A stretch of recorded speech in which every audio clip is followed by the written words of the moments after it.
നമസ്കാരം, പ്രവാസി മലയാളിയിലേക്ക് സ്വാഗതം. സൗദിയിൽ വധശിക്ഷ, മക്കളുടെ മുന്നിലിട്ട് ഭാര്യയെ കൊലപ്പെടുത്തിയ ആൾക്ക് തൂക്കുകയർ. ഇന്ത്യക്കാരനെ കൊന്ന കേസിലും വധശിക്ഷ ഏർപ്പെടുത്തി.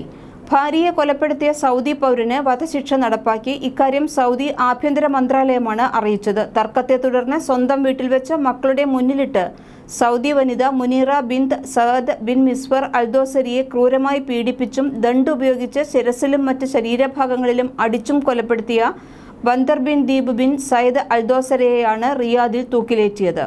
കവർച്ച ലക്ഷ്യമിട്ട് ഇന്ത്യക്കാരനെ സൗദിയിൽ കാറിടിച്ചു കൊന്ന കേസിൽ 2 സ്വദേശികളെ വധശിക്ഷയ്ക്ക് വിധേയരാക്കി. ഇന്ത്യക്കാരനായ മുഹമ്മദ് ഹുസൈൻ അൻസാരിയെ കൊലപ്പെടുത്തിയ സ്വദേശി പൗരന്മാരായ അബ്ദുല്ല മുബാറക് അൽ അജ്മി മുഹമ്മദ്, സൈ അലി അൽ അനസി എന്നിവരുടെ വധശിക്ഷയാണ് റിയാദിൽ നടപ്പിലാക്കിയത്. കവർച്ച ലക്ഷ്യമിട്ട് കാറിടിച്ചു കൊന്ന ശേഷം കൊല്ലപ്പെട്ടയാളുടെ പക്കലുണ്ടായിരുന്ന പണവും മറ്റും പ്രതികൾ മോഷ്ടിക്കുകയും ചെയ്തിരുന്നു. ലഹരിമരുന്ന് ഉപയോഗിക്കുകയും സമാനമായി മറ്റു പലരെയും ഭീഷണിപ്പെടുത്തി കൊള്ളയടിക്കുകയും ചെയ്ത പ്രതികൾ സുരക്ഷാ ഉദ്യോഗസ്ഥരെ കണ്ടതോടെ അവർക്കെതിരെയും ആയുധമുയർത്തുകയുണ്ടായി. പ്രത്യേക സംഘത്തിന്റെ പിടിയിലായ പ്രതികൾക്കെതിരെ പ്രോസിക്യൂഷൻ ഉന്നയിച്ച കുറ്റങ്ങൾ കോടതിയിൽ തെളിയിക്കപ്പെട്ടതോടെ റിയാദ് ക്രിമിനൽ കോടതി പ്രതികൾക്കെതിരെ വധശിക്ഷ പുറപ്പെടുവിക്കുകയായിരുന്നു. സൗദിയിൽ രണ്ടാനമ്മയെ കൊലപ്പെടുത്തിയ സൗദി പൗരനും വധശിക്ഷ നടപ്പാക്കിയതായി ആഭ്യന്തര മന്ത്രാലയം അറിയിച്ചു.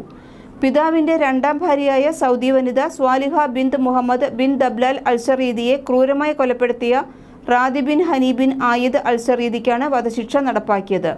തുടർച്ചയായ ദിവസങ്ങളിൽ ദണ്ടുപയോഗിച്ച് രണ്ടാനമ്മയെ ക്രൂരമായി മർദ്ദിച്ചും കൈകാലുകൾ ബന്ധിപ്പിച്ചും ദേഹോപദ്രവം ഏൽപ്പിച്ചാണ് പ്രതി കൊലപാതകം നടത്തിയത്. മരണം ഉറപ്പാക്കിയ ശേഷം മൃതദേഹം പ്രതി കെട്ടിടത്തിന് പുറത്ത് കുഴിച്ചിടുകയായിരുന്നു.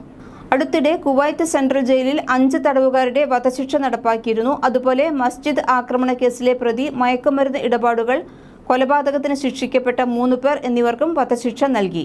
കൊലപാതക കുറ്റത്തിന് ഒരു ഈജിപ്ത് സ്വദേശിയുടെയും കൊലപാതക കുറ്റത്തിന് കുവൈത്ത് പൗരനെയും മയക്കുമരുന്ന് കടത്തിയ ശ്രീലങ്കൻ സ്വദേശിയുടെയും ശിക്ഷ നടപ്പാക്കിയിരുന്നു.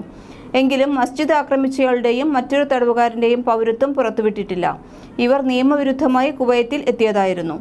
മസ്ജിദിൽ ഭീകരർ ചാവേർ ആക്രമണം നടത്തിയത് 2015 ജൂണിലാണ്. ആക്രമണത്തിൽ 27 പേർ കൊല്ലപ്പെടുകയും ആക്രമണത്തിന്റെ ഉത്തരവാദിത്തം IS ഏറ്റെടുക്കുകയും ഉണ്ടായി.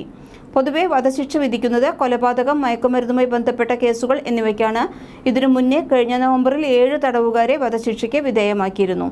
കൂടുതൽ വാർത്തകൾക്ക് പ്രവാസി മലയാളി സബ്സ്ക്രൈബ് ചെയ്യൂ.